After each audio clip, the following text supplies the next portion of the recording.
Hello and जय हिंद दोस्तों।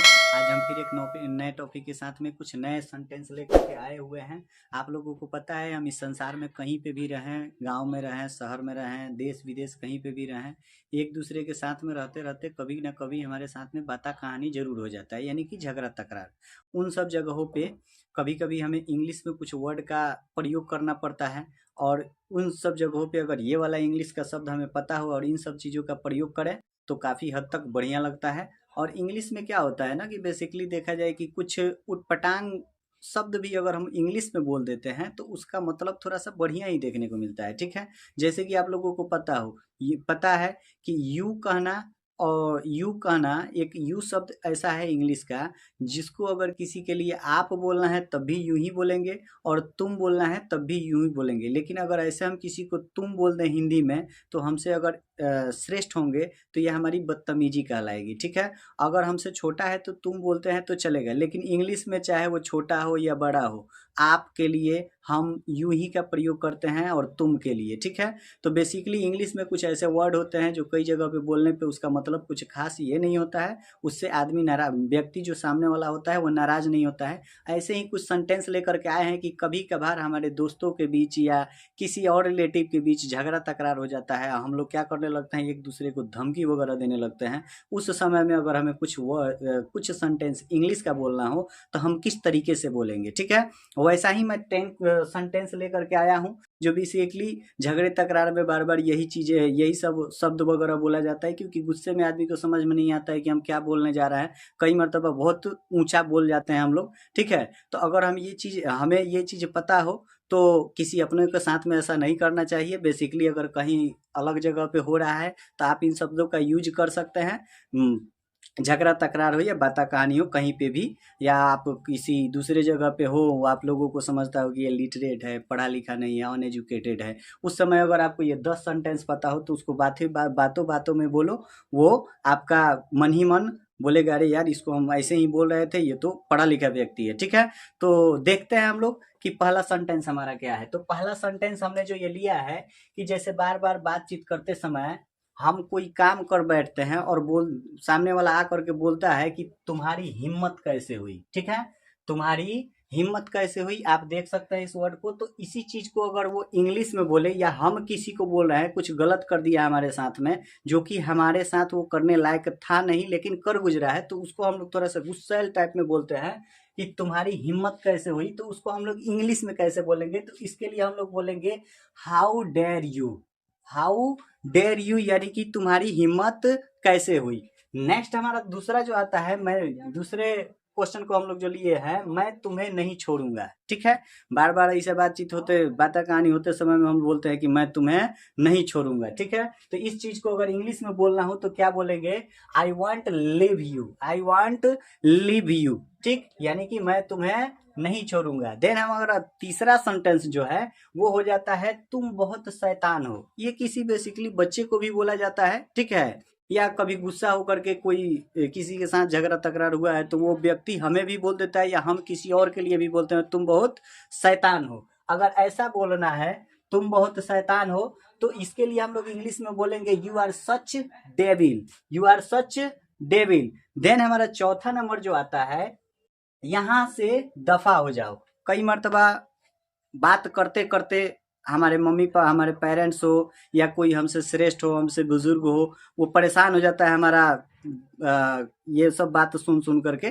ठीक है, तो वो बोलता है तुम यहाँ से दफा हो जाओ। ठीक है, आपके साथ भी ऐसा कोई बात होगा और चिड़चिड़ापन महसूस हो रहा है, उस समय आप बोलिएगा अरे यार अभी यहाँ से दफा हो जाओ। ठीक है, तो इस चीज को अगर इंग्लिश में बोलना है तो क्या बोलेंगे, तुम यहाँ से तुम दफा हो जाओ। तो इसके लिए बोलेंगे get hell out of here, get hell out of here. ठीक, उसके बाद में हम जो पांचवा नंबर सेंटेंस लिए हुए हैं वो है तुम बहुत घटिया हो। ठीक है, बात करते करते हमें लगता है कि ये बात जो बोल रहे हैं वो थोड़ा सा पल्ले नहीं पड़ रहा है, यानी कि बहुत ही उटपटांग बोल रहे हैं, तो उस समय आदमी बोलते हो यार तुम बहुत घटिया आदमी हो। ठीक है, तो इसको अगर हम इंग्लिश में बोलना चाहें एक सेंटेंस के हिसाब से, ठीक है, तो इसके लिए हम लोग बोलेंगे you are a very bad person, you are a very bad person, ये पर्सन यानी कि तुम बहुत घटिया इंसान हो, यानी कि अच्छा इंसान नहीं हो, बात करने का तरीका नहीं है। इस मोमेंट में हम लोग ये बात बोलते हैं कि तुम बहुत घटिया इंसान हो। इसी चीज को अगर हमें इंग्लिश में बोलना हो तो हम बोलेंगे you are a very bad person. ठीक है, नेक्स्ट क्वेश्चन जो हमारा आता है वो हो जाता है मैं किसी से नहीं डरता। ठीक है, कई सारे लोग होते हैं ऐसे बोलते हैं हम किसी से नहीं डरते हैं। ठीक है, तो इस प्रकार का बोलना हो किसी से कि मैं किसी से नहीं डरता, तो इसके लिए हम लोग क्या बोलेंगे, I am a not afraid for anyone. I am a not afraid for anyone, यानी कि मैं किसी से नहीं डरता। ठीक है, उसके बाद में आ जाता है तुम्हारी औकात क्या है। ठीक है, बातचीत होते दौरान झगड़ा तकरार अगर हमारा किसी से हो जाता है उस समय में हम बोलते हैं अरे यार तुम्हारी औकात क्या है जो तुम हमसे ऐसे बात कर रहे हो। ठीक है, तो वन वर्ड में आपको बोलना हो कि तुम्हारी औकात क्या है। ठीक है, तो इसके लिए हम लोग क्या बोलते हैं, what is your status. What is your status, यानी सामने वाले व्यक्ति को हम बोलते हैं तुम्हारी औकात क्या है। ठीक है, नेक्स्ट हमारा जो क्वेश्चन आता है वो आ जाता है मुझे कोई परवाह नहीं। कई मर्तबा हम लोग बहुत बड़ा से बड़ा मुसीबत हमारे सामने आ जाता है, लेकिन लोगों को दिखाने के लिए कि हमें इससे कोई फर्क नहीं पड़ने वाला है, हम ऑटोमेटिक बोलते हैं मुझे इससे कोई परवाह नहीं, या कोई कुछ भी कर रहा है उससे हमको कोई परवाह नहीं। ठीक है, तो इसके लिए ऐसा बोलना हो कि मुझे कोई परवाह नहीं, तो इसको इंग्लिश में कैसे बोलेंगे, तो आई डोंट केयर। मुझे कोई परवाह नहीं इंग्लिश में बोलना है तो बोलेंगे आई डोंट केयर। ठीक है, उसके बाद में जब हमारा आता है गुस्सा जब हद से ज्यादा हो जाता है, ठीक है, या हम क्या बोलते हैं कि नादानी में ऐसा लोग बोल देते हैं, ऐसा कहने से नहीं होता है, लोग बोल देता है कि मैं तुम्हें मार डालूंगा। ऐसा बोलना एक तरीके से देखा जाए तो ये कानूनन अपराध है। धमकी भरा शब्द किसी को बोलने से हमारे ऊपर केस लग सकता है। ठीक है, इसलिए ये सब यूं ही लोग बोल दिया करते हैं, ऐसा नहीं बोलना चाहिए। फिर भी लोग गुस्सा में आकर के बोल देते हैं, और उस मोमेंट में अगर आपको अंग्रेजी में बोलना है कि मैं तुम्हें मार डालूंगा तो क्या बोलोगे, I will kill you. I will kill you, यानी कि मैं तुम्हें मार डालूंगा। देन हमारा लास्ट क्वेश्चन है 10 नंबर क्वेश्चन जो आता है मैं तुम्हें देख लूंगा। बातों बात में हम झगड़ा तकरार करते करते बोलते हैं मैं तुम्हें देख लूंगा। ठीक है, ऐसा बोल करके उंगली दिखाते हैं और दिखा करके बोलते हैं मैं तुम्हें देख लूंगा। ठीक है, यानी कि कभी समय मिलेगा तो मैं तुम्हें जरूर सबक सिखाऊंगा। इस बात के कहने का मतलब ये हो जाता है। तो ऐसा बोलना है कि मैं तुम्हें देख लूंगा, तो इसके लिए हम लोग इंग्लिश में लिखेंगे I will see you. I will see you. तो ये कुछ सेंटेंस थे जो हमारा किसी के साथ झगड़ा तकरार हो जाता है तो बातों बातों में यूं ही हम बड़े बड़े बातें बोल देते हैं। ठीक है, अगर इन्हीं सब चीज़ों को इंग्लिश में बोला जाए तो किस तरीके से बोलेंगे, बेसिकली हमें यही समझाना था।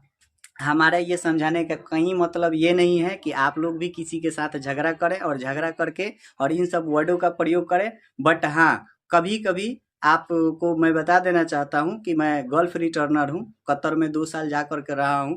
अगर इस तरीके का मोमेंट आपके सामने आता है, ठीक है, कहीं दूसरे कंट्री में हो और उस समय आपसे कोई उलझता है, तो गारंटी के साथ आप लोगों को मैं कहता हूं कि इन सब वर्डों का प्रयोग करें। ठीक है, चाहे कोई भी हो, हमारे देश के रहने वाले लोग हैं, हमारे साथ में रहने वाले लोग हैं, चलता है कहीं दूसरे देश में जाते हैं अगर कोई दूसरा हमें धमकाता है। आप लोगों को पता है कि हिंदी शब्द जो है अपने इंडिया में है, अपने बिहार में है, यहाँ पे चल जाता है। इंडिया में भी बहुत सारे जगहों पे जाइएगा तो हिंदी लैंग्वेज उतना बढ़िया नहीं चलता है।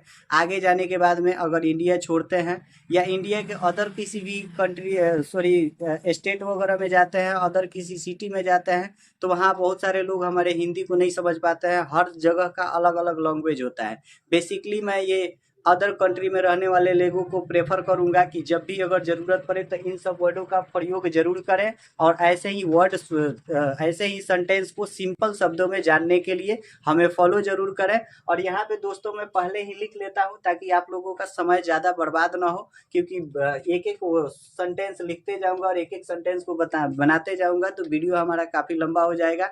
आपका कीमती समय मैं बर्बाद नहीं करना चाहता। तो ऐसे ही यूनिक सेंटेंस सीखने के लिए और इंग्लिश स्पीकिंग अपना स्ट्रॉन्ग करने के लिए हमें फॉलो करें। और आज के लिए इतना ही, फिर नया टॉपिक लेकर के हम बहुत जल्द मिलेंगे। आज के लिए इतना ही।